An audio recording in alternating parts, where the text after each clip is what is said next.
Ramadan Sananta masih belum terima timnas Indonesia gagal lolos ke Piala Dunia 2026. Sempat tuduh Indonesia, bos JDT akui Vietnam yang laporkan kasus 7 pemain ilegal timnas Malaysia. Ingin lolos Piala Dunia, Dirtek PSSI beberkan kriteria pelatih baru timnas Indonesia. Temui Ultras Garuda Indonesia, Erik tampung kritik ke timnas.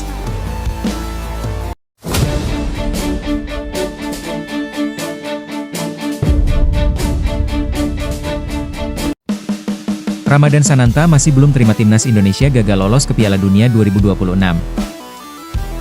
Penyerang timnas Indonesia, Ramadan Sananta, masih kecewa karena gagal lolos ke Piala Dunia 2026. Sananta masuk dalam skuad yang bertarung di putaran keempat kualifikasi Piala Dunia 2026 zona Asia.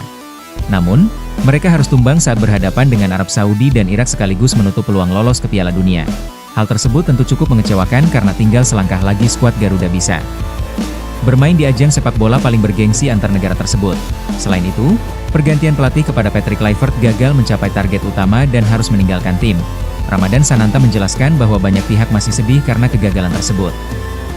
Menurutnya, supporter timnas sudah memberikan dukungan terbaik meski hasil yang diterima jauh dari harapan. Tentunya, mereka harus melewati perjalanan tersebut dan menatap misi selanjutnya. Tentu saja kami belum menerima kekalahan ini.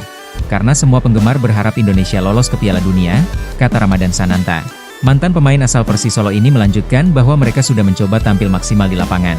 Dia menyadari bahwa hal tersebut masih belum cukup karena semua negara coba memberikan yang terbaik. Saat ini dia akan fokus agar bisa terus berkembang di Malaysia. Sejauh ini dia sudah mencatatkan 2 gol dan 2 assist bersama timnya tersebut. Sebagai pemain, saya telah memberikan yang terbaik. Saya juga harus berjuang lebih keras di Malaysia, terangnya. Sempat tuduh Indonesia, bos JDT akui Vietnam yang laporkan kasus 7 pemain ilegal timnas Malaysia. Tunku Ismail Ibni Sultan Ibrahim akhirnya kembali buka suara terkait kasus 7 pemain ilegal di timnas Malaysia. 7 pemain yang dimaksud adalah Gabriel Felipe Arrocha, Facundo Thomas Garces, Rodrigo Julien Holgado, Imanol Jafir Machuca, Joao Vitor Brandao Figueiredo, John Irazabal Iraurgui, dan Hector Alejandro Hevel Serrano. FIFA menjelaskan bahwa FAM, Federasi Sepak Bola Malaysia, telah menggunakan dokumen yang dipalsukan agar para pemain naturalisasi di atas bisa bermain. Sebagai informasi, ketujuh pemain tersebut sempat tampil mengesankan saat Vietnam menumbangkan Vietnam dengan skor telak 4-0 pada bulan Juni lalu.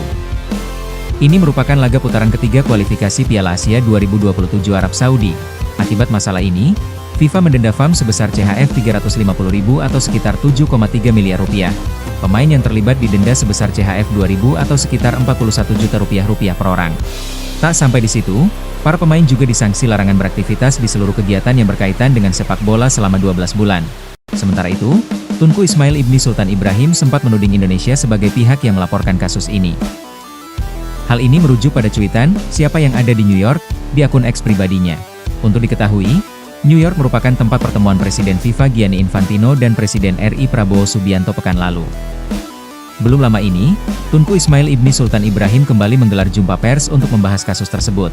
Pada kesempatan ini, pria yang sering disapa Tunku Mahkota Johor, TMJ, itu menyebut bahwa pihak yang melaporkan kasus ini adalah orang dari Vietnam. TMJ kemudian menilai FIFA aneh karena menerima laporan tersebut. Seseorang dari Vietnam, tapi bukan FA. Jadi, aneh sekali FIFA menerima hal itu, kata TMJ. Lebih lanjut, TMJ menegaskan bahwa para pemain tak bersalah. Ia berharap ketujuh pemain tersebut dapat terhindar dari hukuman. Mengatakan para pemain memalsukan sesuatu sama sekali tidak benar. Para pemain tidak tahu apa-apa. Jika mereka diskor selama setahun, gaji dan mata pencaharian mereka pun hilang. Kita tidak boleh tinggal diam. Kita akan berjuang dimanapun kita bisa. Bahkan di pengadilan arbitrase olahraga, CAS, jika diperlukan, ujarnya. Ingin lolos Piala Dunia, Dirtek PSSI beberkan kriteria pelatih baru timnas Indonesia. PSSI mulai menyeleksi kandidat pelatih baru timnas Indonesia dengan sejumlah kriteria yang dinilai penting untuk membawa Garuda melangkah lebih jauh di level dunia. Hal ini diungkapkan langsung oleh Direktur Teknik, Dirtek, PSSI, Alexander Zuyers yang menegaskan bahwa sosok pelatih yang dicari bukan sekadar berpengalaman, tetapi juga mampu mewujudkan target besar lolos ke Piala Dunia 2030. Profil yang kita cari itu nasionalisme independen, negara mana saja. Kami hanya ingin mencari yang paling cocok buat Indonesia, kata Zuyers. Menurutnya, Asal negara bukan menjadi tolok ukur utama, baik dari Belanda, Eropa, atau kawasan lain, yang terpenting adalah persahabatan dengan visi jangka panjang PSSI.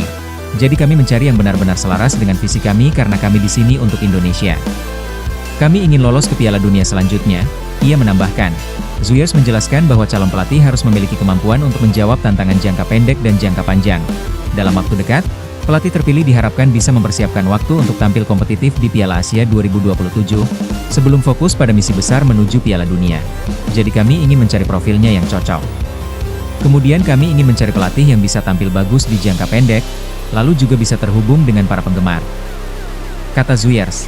Lebih lanjut, ia menegaskan bahwa gaya permainan atau formasi bukan menjadi prioritas utama dalam proses seleksi.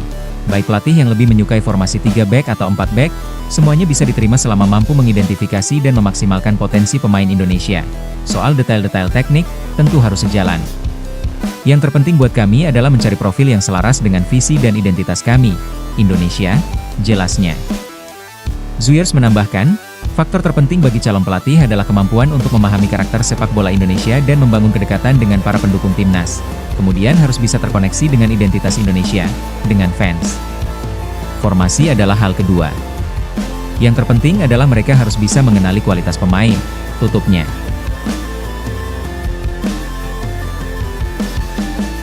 Temui Ultras Garuda Indonesia, Erik tampung kritik ke timnas. Ketua Umum Persatuan Sepak Bola Seluruh Indonesia, PSSI, Erick Thohir, bertemu perwakilan Ultras Garuda Indonesia. Pertemuan ini untuk menerima berbagai kritik dan masukan dari salah satu elemen pendukung timnas tersebut. Saya menerima masukan ini sebagai bentuk keterbukaan PSSI untuk kita bersama-sama membangun sepak bola Indonesia. PSSI perlu kerjasama dari berbagai stakeholder terutama supporter untuk kita membangun sepak bola Indonesia, ujar Erick.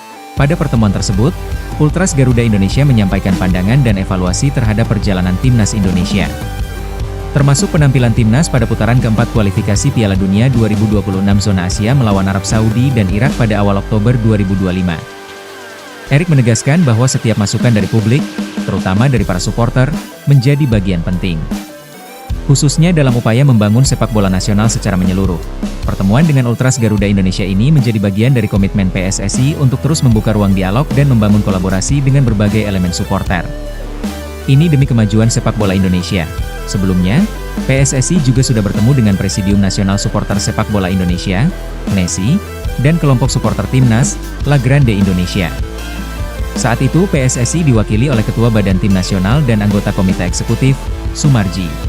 Nah, gimana menurut kalian bosku? Silahkan tulis di kolom komentar.